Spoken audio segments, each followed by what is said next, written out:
О, 30 декабря. Это очень сильная дата. Не шумная, не праздничная, а пороговая.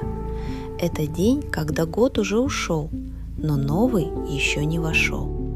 Настоящая магическая пауза между мирами. Давай аккуратно и глубоко. Мистический прогноз 30 декабря. Это день тишины между ударами сердца года. В такие дни судьба не толкает, она собирает. Ты можешь чувствовать странное спокойствие, желание уединения, внутреннее подведение итогов без слов, ощущение, что все уже решено, легкую отстраненность от суеты, тонкую, почти сакральную тишину.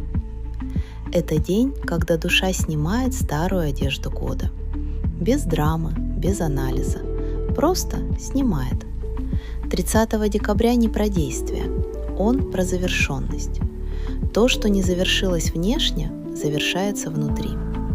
Это день, когда энергетические узлы распускаются сами, если им не мешать. Символ дня – пустая чаша. Пустая чаша – не отсутствие, это готовность принять новое. Сегодня важно не наполнять себя специально, а освободить место. Пусть год уйдет полностью, до последнего вздоха. Мистическое послание.